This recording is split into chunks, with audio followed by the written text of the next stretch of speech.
মৰমৰ শিক্ষাৰ্থীসকল, আজি আমি ৰেখা আৰু কোণৰ আগতে পঢ়া কিছু অংশ এবাৰ মনত পেলাই দিব ওলাইছোঁ এই ভিডিঅ'টোত। তোমালোকৰ চেপ্টাৰটো হৈছে 6 চেপ্টাৰটো ৰেখা আৰু কোণ, প্ৰতিশব্দ লাইনছ এণ্ড এংগলছ। ৰেখা আৰু কোণৰ কিছুমান মৌলিক পদ আৰু তাৰ সংজ্ঞা। আমি কিছুমান মৌলিক পদৰ কথা ডিছকাছ কৰিম আৰু তাৰ সংজ্ঞাবোৰ আমি ইয়াতে ডিছকাছ কৰিম। প্ৰথমতে আমি পঢ়োঁ ৰেখা। ৰেখা মানে আচলতে আমি সৰল ৰেখাক চুটিকে ৰেখা বুলি কওঁ। ৰেখা মানে কি আছিলে? দুয়োমূৰে সীমাহীনভাৱে আঁকি গৈ থাকিব পৰা পোন ৰেখা এডালক সৰল ৰেখা বোলে। তুমি ইয়াতে দেখিছা দুইফালে আমি অসীমলৈ বিস্তৃত কৰি যাব পাৰোঁ। এইফালে আমি এনেকৈ বহাই গৈ থাকিব পাৰোঁ। ইয়াতে এটা বিন্দুক চিলেক্ট কৰি মই তাৰ নাম বি দিছোঁ। একেধৰণে এইফালে আমি গৈ থাকিব পাৰোঁ, তাৰ পৰা এটা বিন্দু চিলেক্ট কৰি তাৰ মই নামটো দিছোঁ এ। গতিকে আমি মন কৰিছোঁ যে এডাল সৰল ৰেখাৰ দীঘ নাথাকে, কাৰণ ই অসীমলৈ বিস্তৃত হৈ থাকে, আৰু এডাল সৰল ৰেখাত অসংখ্য বিন্দু থাকে। হ'ল। এতিয়া তোমালোকে মই ইয়াতে মাত্ৰ ক'লোৱেই যে ৰেখাডালৰ ওপৰত যিকোনো দুটা বিন্দু বহুৱাই ৰেখাডালৰ নাম দিব পাৰি। চিত্ৰত এ বি এডাল ৰেখা, ইয়াৰ দুইমূৰে মই কাৰচিন দিছোঁ। ইয়াতে মই যিকোনো দুটা বিন্দু লৈছোঁ আৰু তাৰ নামটো দিছোঁ এ বি, আৰু বিন্দুবোৰ আমি কেপিটেল লেটাৰ দি বুজাওঁ। সেইকাৰণে মই কেপিটেল এ আৰু কেপিটেল বি ব্যৱহাৰ কৰিছোঁ। এইবাৰ হ'ল নেক্সট আহিলে আমাৰ ৰেখাখণ্ড। ৰেখাখণ্ড মানে কি? ৰেখাডালৰ পৰা এটা নিৰ্দিষ্ট দৈৰ্ঘ্য থকা অংশ কাটি ল'লে এই অংশটোক ৰেখাখণ্ড বোলে। তাৰমানে আমাৰ যে আছিলে এই এনেকৈ দুইফালে বহাই থাকিব পৰা ৰেখা এডাল আছিলে, তাৰ পৰা মই এটা পাৰ্টিকুলাৰ অংশ এটা কাটি ল'লোঁ যাৰ আমি দিশ জুখিব পাৰোঁ, সেইডাল হৈছে ৰেখাখণ্ড। ইয়াতে এ বি এডাল ৰেখাখণ্ড, ইয়াৰ আমি দিশ জুখিব পাৰোঁ। নেক্সট আহিলে আমাৰ ৰশ্মি। ৰশ্মিৰ প্ৰতিশব্দ হ'ল ৰে। এটা বিন্দুৰ পৰা আৰম্ভ কৰি নিৰ্দিষ্ট দিশত অসীমলৈ গৈ থাকিলে এডাল ৰশ্মি বোলে। তাক তুমি ইয়াতে যে আগতে ৰেখাত যেনেকৈ পাইছিলা, ৰেখাডালৰ মানে এটা মূৰৰ পৰা ফিক্স বিন্দুৰ পৰা ষ্টাৰ্ট কৰিলা, কৰি তুমি এফালে গৈ আছা। এফালে গৈ থাকিলে সেইডাল হয় ৰশ্মি। ঠিক আছে? গতিকে ৰশ্মি এডাল আমি এ বি এফালে কাৰচিন দি বুজাওঁ। ৰশ্মিৰ দৈৰ্ঘ্য কিন্তু জুখিব নোৱাৰোঁ, কাৰণ ইয়াৰ আৰম্ভণি থাকে, ইয়াৰ শেষ নাথাকে। এইফালে গৈ থাকিব, সেইকাৰণে আমি ইয়াৰ দিশটো জুখিব নোৱাৰোঁ। কিন্তু মন কৰিবা, সুবিধাৰ বাবে আমি ৰেখা A B, Rashmi A B আৰু ৰেখাখণ্ড এ বিক আমি এ বিৰে বুজাওঁ। তাৰমানে দুইফালে কাৰচিন দিয়া, একফালে কাৰচিন দিয়া, বা আমি মানে অকল লাইনডাল ওপৰত আঁকি দিয়া, এই তিনিটা বস্তুকে আমি আল্টিমেটলি এ বি বুলি ক'লে সেইটো হয় ৰশ্মি, ৰেখাখণ্ড আৰু ৰেখাৰ চিম্বল। আৰু ৰেখা বা ৰশ্মিবোৰক আমি ইংৰাজী বৰ্ণমালাৰ সৰু ফলাৰ আখৰেৰে বুজাওঁ। এল এম এন আদি ৰেখাৰে বুজোৱা হয়, আৰু বিন্দু এটাক ইংৰাজী বৰ্ণমালাৰ ডাঙৰ ফলাৰে এ বি চি আদিৰে লিখা হয়। তাৰপিছত তোমালোকৰ নেক্সট হ'ল একৰেখীয় বিন্দু। একৰেখীয় বিন্দু মানে কি? আমাৰ যদি বিন্দু কেইটামান বিন্দু এডাল ৰেখাৰ ওপৰত থাকে, 2 বা ততোধিক বিন্দু, 3টা বা ততোধিক বিন্দু যদি তোমাৰ অবভিয়াছলি 2টা বিন্দু লাগিবই ৰেখা আঁকিবলৈ, কিন্তু 3টাতকৈ বেছি বিন্দু যদি এডাল ৰেখাৰ ওপৰত থাকে তাক আমি কওঁ একৰেখীয় বিন্দু, কোলিনিয়াৰ পইণ্টছ। নেক্সট আমাৰ কনচেপ্ট হ'ল এংগল। ৰেখাৰ বিভিন্ন কনচেপ্টবোৰ ধৰিব পাৰিলা, মনত পৰিছে নিশ্চয়। এইবাৰ এংগল বা কোণ। কোণ মানে কি আছিলে? তোমালোকে দুডাল ৰশ্মি ল'লা, ধৰা এ বি, অ' এডাল ৰশ্মি আৰু অ' বি এডাল ৰশ্মি। এই ৰশ্মি দুডালৰ প্ৰান্ত বিন্দুটো, আদি বিন্দুটো একেটাই। তেনেহ'লে ইহঁতে কি কৰে? এটা কোণ গঠন কৰে। ইয়াতে আমি কওঁ এ অ' বি এটা কোণ। ইয়াৰে অ'টো হৈছে শীৰ্ষবিন্দু ভাৰ্টেক্স, আৰু অ' এ আৰু অ' বি হৈছে ইয়াৰ বাহু। ইয়াতে মই লিখি দিছোঁ, দুডাল ৰশ্মিৰ আদি বিন্দু একেটাই হ'লে আদি বিন্দুটোত ৰশ্মি দুটাই এটা কোণ গঠন কৰে। যি দুটা ৰশ্মিয়ে কোণ সৃষ্টি কৰে সেই ৰশ্মি দুটা কোণটোৰ বাহু এডাল, তাৰমানে অ' এ আৰু অ' বি হৈছে ইয়াৰ বাহু। বাহুৰ প্ৰতিশব্দ হ'ল আৰ্মছ, আৰু প্ৰান্ত বিন্দুটোক আমি কি কওঁ? শীৰ্ষবিন্দু, ভাৰ্টেক্স বুলি কোৱা হয়। হ'ল। নেক্সট আমাৰ বিভিন্ন ধৰণৰ কোণ আছিলে, আমি সেই কোণবোৰৰ বিষয়ে পঢ়িব লাগিব। মই তোমালোকক এইবোৰ কিন্তু মনত কৰা সৰুৰ পৰা পাই আহিছা, কিন্তু এইবোৰ এটা ইম্পৰ্টেণ্ট কনচেপ্ট হয়। সেইখিনি মনত নপৰিলে আমাৰ পিছৰ কনচেপ্টবোৰলৈ অলপ প্ৰব্লেম হয়, সেইকাৰণে তোমালোকক মই আকৌ এবাৰ মনত পেলাই দিছোঁ।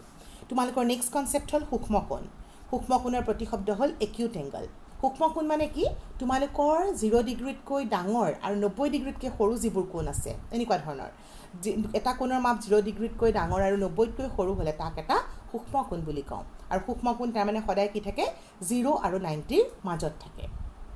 নেক্সট আহিলে আমাৰ স্থূল কোণ। স্থূল কোণৰ প্ৰতিশব্দ হ'ল অবটিউজ এংগল। অবটিউজ এংগল মানে কি? আকৌ 90 ডিগ্ৰীতকৈ ডাঙৰ কিন্তু 180তকৈ সৰু কোণ হ'লে তাক আমি স্থূল কোণ বুলি কওঁ। এইটো এটা এক্সাম্পল। তোমালোকৰ এনেকৈ চিধা হৈ থাকিলে 90 হ'লহেঁতেন, 90তকৈ ডাঙৰ, কিন্তু এনেকৈ চিধা হ'লে আকৌ এইডাল লাইন যদি অ' এ আৰু অ' বি যদি একেটা ৰেখাতে থাকে, তেতিয়া সেইটো সৰল কোণ হ'ব, 180 ডিগ্ৰী হ'ব। গতিকে ইয়াতে মন কৰা 90তকৈ ডাঙৰ, তাৰমানে Y lies between what 90 and 180। এইটো হ'ল স্থূল কোণ। ইয়াৰ পিছত আমাৰ নেক্সট আহিলে প্ৰবৃদ্ধ কোণ। প্ৰবৃদ্ধ বা প্ৰত্যাৱৰ্তী কোণ বুলি কওঁ ৰিফ্লেক্স এংগল। এটা কোণৰ মাপ 180তকৈ ডাঙৰ কিন্তু 360তকৈ সৰু হ'লে তাক প্ৰবৃদ্ধ কোণ বুলি কওঁ এতিয়া তুমি চোৱা এডাল অ' লাইনডাল যদি হয় এনেকৈ ডটেড লাইনডালৰ ফালে যদি হয় সেইটো 180 ডিগ্ৰী হ'লহেঁতেন কিন্তু এইডাল যদি আমি অ' বি ধৰোঁ অৰ্থাৎ এই অংশখিনি কি হৈছে তোমালোকৰ প্ৰবৃদ্ধ বা প্ৰত্যাৱৰ্তী কোণ কাৰণ সম্পূৰ্ণ হৈ গ'লে 360 হ'লে সম্পূৰ্ণ কোণ হৈ যাব গতিকে আমি প্ৰবৃদ্ধ কোণ কি দেখিলোঁ 180তকৈ ডাঙৰ এইফালে আহিব তাৰমানে এই অংশটো ইয়াৰ পৰা যদি ষ্টাৰ্ট কৰা তোমালোকৰ এই অংশটোৰ ভিতৰত লাইনডাল আহিব এনেকুৱা পৰা 180তকৈ ডাঙৰ আৰু 360তকৈ সৰু তাৰমানে লাইজ বিটুইন 180 এণ্ড 360 নেক্সট হ'ল আমাৰ সমকোণৰ প্ৰতিশব্দ হ'ল ৰাইট এংগল সমকোণটো আমাৰ জানোৱেই আৰু কি হয় দুডাল কোণৰ এটা কোণৰ মাপ যদি 90 ডিগ্ৰী হয় এক্সেক্টলি 90 ডিগ্ৰী এডাল আৰু অ' আৰু অ' বি ইয়াৰ মাজৰ কোণটো হৈছে 90 আমি এনেকৈ বুজাওঁ এটা সমকোণ গঠন কৰিছে আকৌ সৰল কোণ মানে কি ষ্ট্ৰেইট এংগল যদি 180 ডিগ্ৰী মাপ এইটো তাৰমানে আমি ইয়াতে মন কৰিলোঁ যদি মই ইয়াতে অ' বিন্দু দিওঁ অ' আৰু অ' বি এই ৰশ্মি দুডাল কি হয় এডাল ৰেখাতে পৰি যায় তেতিয়া এইটো কোণক আমি সৰল কোণ বুলি কওঁ আৰু সৰল কোণৰ মাপ হৈছে আমাৰ 180 ডিগ্ৰী নেক্সট হ'ল আমাৰ হৈছে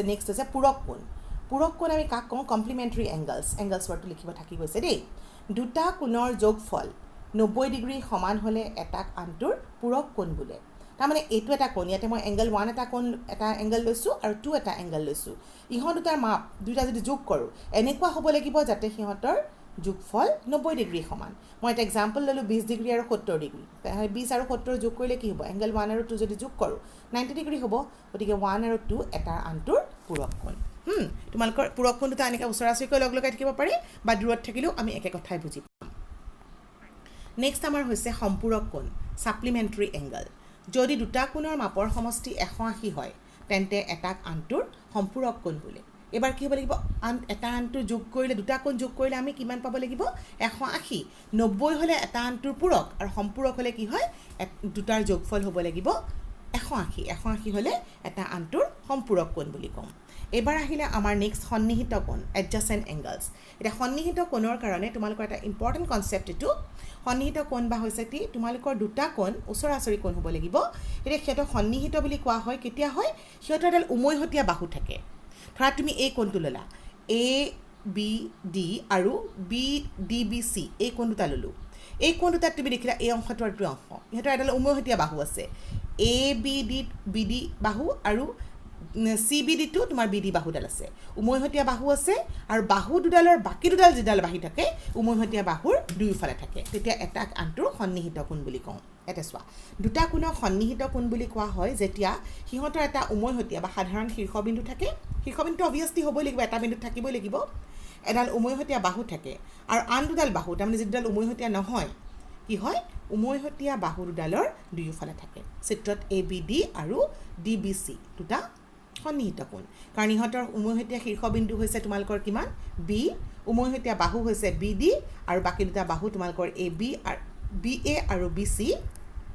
তোমালোকৰ কিহত আছে বাকী দুটা বাহু মই এইটোত বি এ হ'ব লাগিছিল দেই এ বি লিখা হৈছে কাৰেকশ্যনটো কৰি ল'বা বাকী দুটা বাহু বি এ আৰু বি চি তোমালোকৰ বি ডি দুয়োকাষে আছে এইটো কাৰেকশ্যন কৰিবা দেই বি এ হ'ব অ'কে কিন্তু তুমি মন কৰা এতিয়া যদি মই এইটো কোণ ধৰোঁ এ বি চি আৰু এ বি ডি ইহঁততো ওচৰা ওচৰিকৈ আছে কিন্তু ইহঁতি সন্নিহিত নহয় কাৰণ কি এ বি চি বুলি ক'লে বি চি বাহু এ বি চি আৰু A B D A B তোমালোকৰ উমৈহতীয়া বাহু আছে কিন্তু তাৰ বাহিৰে বাকী দুডাল বাহু তোমালোকৰ কি হৈছে দুয়োফালে একেফালে আছে মই বাৰে বাৰে তোমালোকৰ উমৈহতীয়া বাহুটো ইয়াতে এ বি লিখি আছোঁ এইটো মই কাৰেকশ্যনটো কৰি ল'বা দেই উমৈহতীয়া বাহুটো তোমাৰ বি এ হ'ব লাগিছিল বাহুটো এ বি নহয় এৰ পৰা বিলৈ নাহে এ বিটো কাৰেকশ্যন কৰি বি এ কৰি ল'বা অ'কে এবাৰ তোমালোকে চোৱা নেক্সট হৈছে ৰৈখিক জুৰীয়া কোণ লিনিয়াৰ পেয়াৰ অফ এংগলছ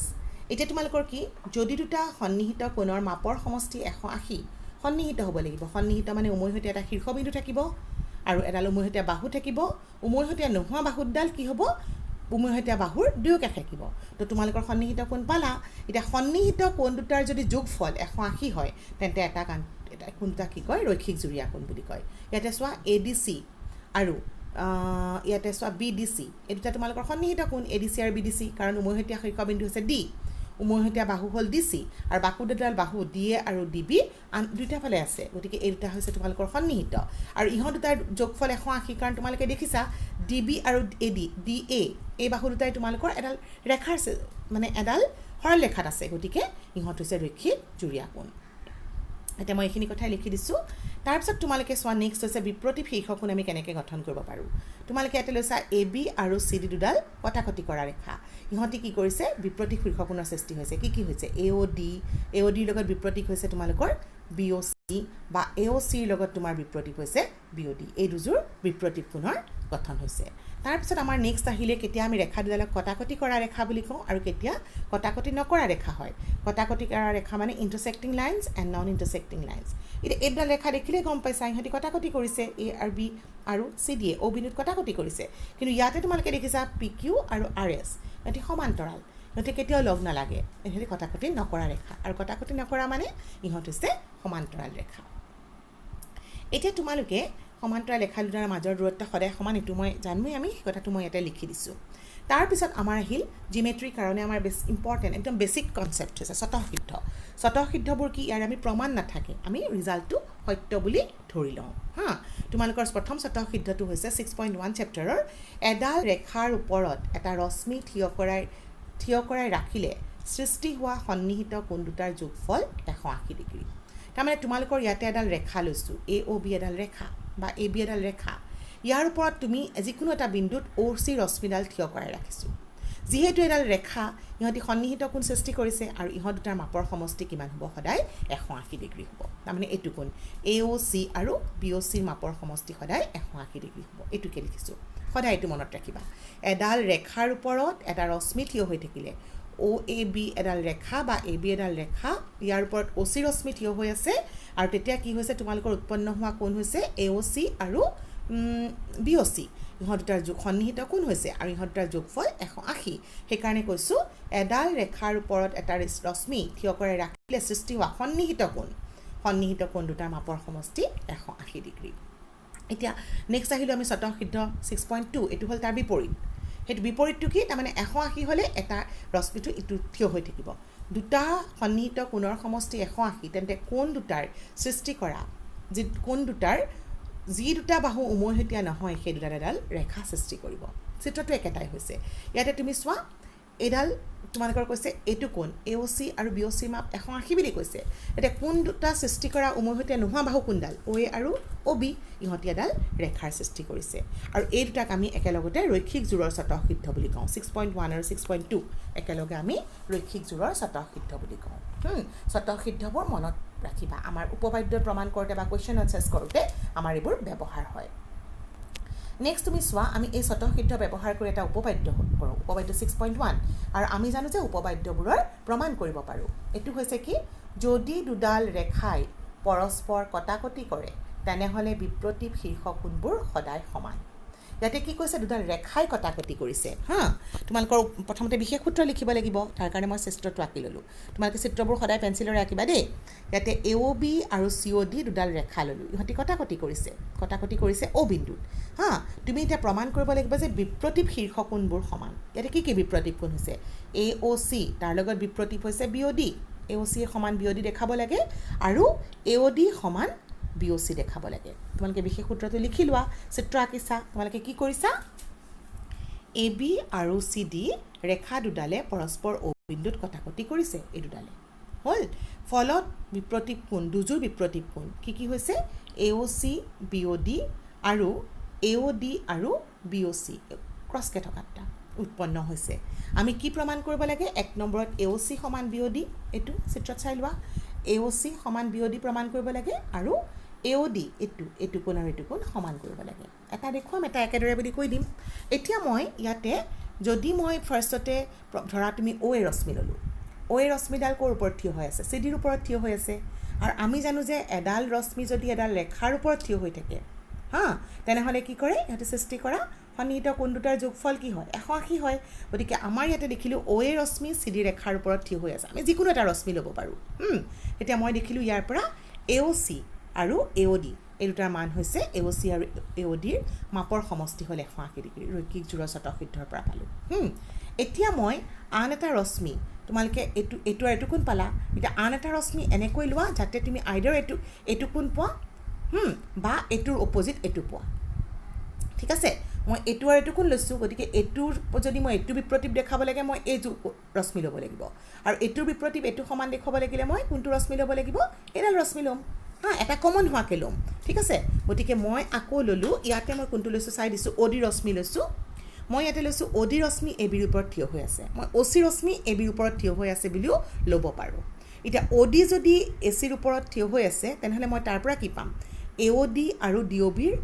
যোগফল হ'ব 180 ডিগ্ৰী হয়নে একে ৰিজন এ অ' ডি আৰু ডি অ' বিৰ যোগফল হ'লে 180 ডিগ্ৰী ৰৈখিক জোৰৰ স্বতঃসিদ্ধ এতিয়া দুইটাৰ সোঁপক্ষ 180 গতিকে বাওঁপক্ষ দুটা সমান হ'ল এ অ' চি সমান এ অ' ডি আৰু এ অ' ডি যোগ B O' D A O' C plus A O' D সমান A O' D plus B O' D এতিয়া এ অ' ডি কেঞ্চেল হোৱাকৈ লৈছোঁ তোমালোকে কি পালে এ অ' চি সমান বি অ' ডি তোমালোকে যদি এতিয়া ধৰা অ' ডি ৰশ্মি ল'লে অ' চি ৰশ্মি ল'লাহেঁতেন তেতিয়া কি পালাহেঁতেন এ অ' চি আৰু বি অ' চি পালাহেঁতেন তেতিয়া তোমালোকৰ এ অ' চি দুটাত থাকি গ'লহেঁতেন অৰ্থাৎ কমন ল'লেহেঁতেন কমনটো আমি দুইফালৰ পৰা কেঞ্চেল কৰিলে এ অ' ডি সমান বি অ' চিটো পালোঁ হয় কিন্তু মই যিহেতু এইটো লৈ ইয়াতে প্ৰমাণ কৰিছোঁ সেইকাৰণে এইটোকে দেখাই দিছোঁ একেধৰণে আমি প্ৰমাণ কৰিব পাৰোঁ যে এ অ' ডি সমান বি অ' চি এইটো আমাৰ প্ৰমাণ সম্পূৰ্ণ হৈছে ঠিক আছে তোমালোকে নিশ্চয় প্ৰমাণটো ধৰিব পাৰিছা গতিকে তোমালোকে মন কৰা আমাৰ এইখিনি বস্তু বহুত ইম্পৰ্টেণ্ট কনচেপ্ট তোমালোকে ভালদৰে এইখিনি বস্তু মন দি এবাৰ মনত পেলাই ল'বা আৰু স্বতঃসিদ্ধ মনত ৰাখিবা উপবাদ্য আৰু উপবাদ্যবোৰ প্ৰমাণ কৰোঁ আমি স্বতঃসিদ্ধ ব্যৱহাৰ কৰি বা সংজ্ঞা ব্যৱহাৰ কৰি আৰু এই বস্তুবোৰ স্বতঃসিদ্ধ আৰু উপবাদ্য ব্যৱহাৰ কৰি আমি অংকবোৰ কৰোঁ গতিকে তোমালোকে এইখিনি ভালদৰে ক্লিয়াৰ কৰি ল'বা থেংক ইউ